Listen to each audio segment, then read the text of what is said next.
is called The Lincoln Highway by Amor Towles. And Amor Towles also wrote A Gentleman in Moscow, which is a great book. I read it last winter or 2 winters ago, and it's such a fantastic winter book. It is so cozy and such a beautiful, beautiful story, and the audiobook is to die for. I found the book a little bit boring to read, like the physical copy, but the audiobook is narrated by a fantastic narrator, and it really just gave the main character and the story so much more life. The premise of A Gentleman in Moscow is that there's a man who is convicted of like a crime against the state in Russia or in the Soviet Union, I think. And so he is condemned, and the crime against the state is that he wrote a book that became very popular. So he's like a famous author, but the book was going against the communist state, or was like not supporting the communist state, and so he has tried for it long after he's written the book, and then he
this, but I might also give it away.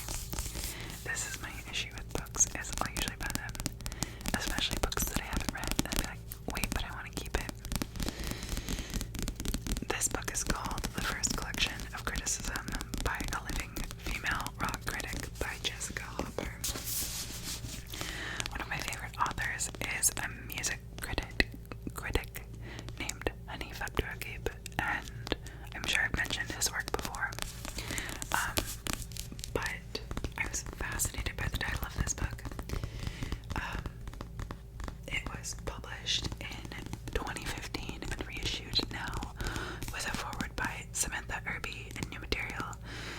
It says it's a rallying cry for women-centered history and storytelling, and a groundbreaking, obsessive, razor-sharp panorama of music writing crafted by one of the most influential and iconoclastic critics of our generation. I didn't realize this book was that old. I mean, not that old, but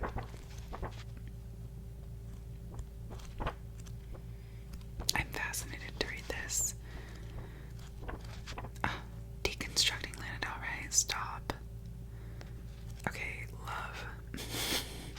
I'm so curious to read it. One of my favorite classes that I took when I was in college was a English class about American music, and it was so good. It was so good. There's so much creative and interesting writing that's done about music, not only in the nonfiction realm, but also like poetry, essay, and memoir. So good. I think I've mentioned that I'm a teacher, and I realized I did like the chef's kiss, and one of my students did it the other day, and I was like, oh, there's no way I'm the only person that you would have learned doing the chef's kiss from. It was ridiculous. It made me laugh so hard. The next book is called Big Friendship. How we keep each other close. This book is by xoxo and Anne Friedman. They also have a podcast that is called, what is their podcast called? Oh, yeah. It's called Call Your Girlfriend. The podcast for long distance besties everywhere. It's a great podcast. But this book was written by them about friendship and about the power of authentic, close, meaningful, long relationships. And so they define on the very first page big friendship. Big friendship is a bond of great strength, force, and significance that transcends life phases, geography, and emotional shifts. It is large in dimension, affecting most aspects of each person's life. It is full of meaning and resonance. A big friendship is reciprocal, with both parties feeling worthy of each other and willing to give themselves in generous ways. A big friendship is active, hearty, and almost always a big friendship is mature. Its advanced age commands respect and predicts its ability to last far into the future. This is Amina Dusso and Anne Friedman together. And this, I got this book so long ago, but they both talk about themselves and about their relationship with each other, and it really like gets into the nitty gritty of like, how do you maintain an authentic friendship like into your adulthood, and like prioritize and place value in that. I don't know, I feel like especially as I get older, so much value is placed into romantic relationships, and absolutely, like, romantic relationships are important, and I truly feel like friendships and those close relationships are irreplaceable and really, really, really important too. And I say this as a person who's like not in a romantic relationship right now, so grain of salt, but I do really feel that friendship, relationship, like companionship outside of a romantic relationship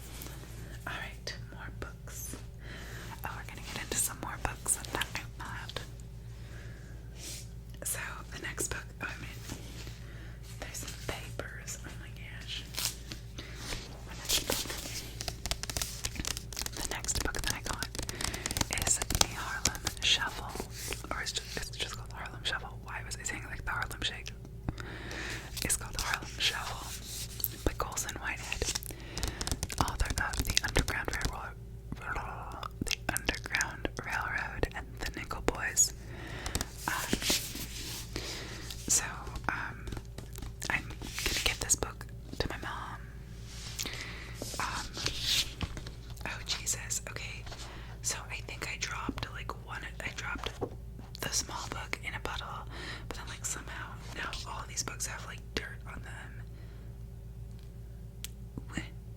Anyway, whatever. So, to his customers and neighbors on 125th Street, Carney is an upstanding salesman of reasonably priced furniture, making a decent life for himself and his family. He and his wife, Elizabeth, are expecting their second child, and if her parents on Strivers Road don't approve of him or the cramped apartment across from the subway tracks, it's still home. Few people know he descends from a line of uptown hoods and crooks, and that his facade of normalcy has more than a few cracks in him, cracks that are getting bigger all the time. Cash is tight, especially with all this installment plan sofas, so if his cousin Freddie occasionally drops off the odd ring or necklace, Ray doesn't ask where it comes from. He knows a discreet jeweler downtown who doesn't ask questions either. Then Freddie falls in with a crew who plan to rob the Hotel Teresa, the quote Waldorf of Harlem, and volunteers Ray's services as the fence. The heist doesn't go as planned. They rarely do. Now Ray has a new clientele, one made up of shady cops, vicious local gangsters, two-bit pornographers, and other assorted Harlem lowlifes.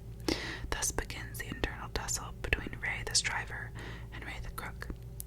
As Ray navigates this double life, he begins to see who actually pulls the strings in Harlem. Can Ray avoid getting killed, save his cousin, grab his share of the big score, all while maintaining his reputation as the go-to source for all your quality home furniture needs? Harlem Shuffle's ingenious story plays out in a beautifully recreated New York City of the early 1960s. It's a family saga masquerading as a crime novel, a hilarious morality play, a social novel about race and power, and ultimately a love letter to Harlem. But mostly it's a joy to read, another dazzling novel from Pulitzer Prize and National Book Award-winning Colson Whitehead. So, I'm hoping my mom will like this. She loves heists. She loves like crime novels. She's really trying to read more, and so I'm trying to like give her books that will be fun to read, but it sounds so beautiful and fun and meaningful. Okay, so the last book that I got is for my dad, and I feel like this book needs a little bit of an introduction because, so my dad has a crow, and what I mean by this is he is a runner, and he goes running on the same track a lot, and on this path that he runs, there is an albino crow that lives nearby, and so he takes a little bag of kibble when he goes for a run, and he like makes a little noise and calls the crow, and then feeds the crow. So he's like been Pavloving this crow, and so he calls it his crow, and it's albino, so it has this beautiful like caramel colored feathers. It's very distinctive, but it's, you know, the only albino crow in the neighborhood, and I used to live very close to this place, and I would walk along the lake there, and there were other people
the safety of his home, the city of Seattle is a wild and frightening new place.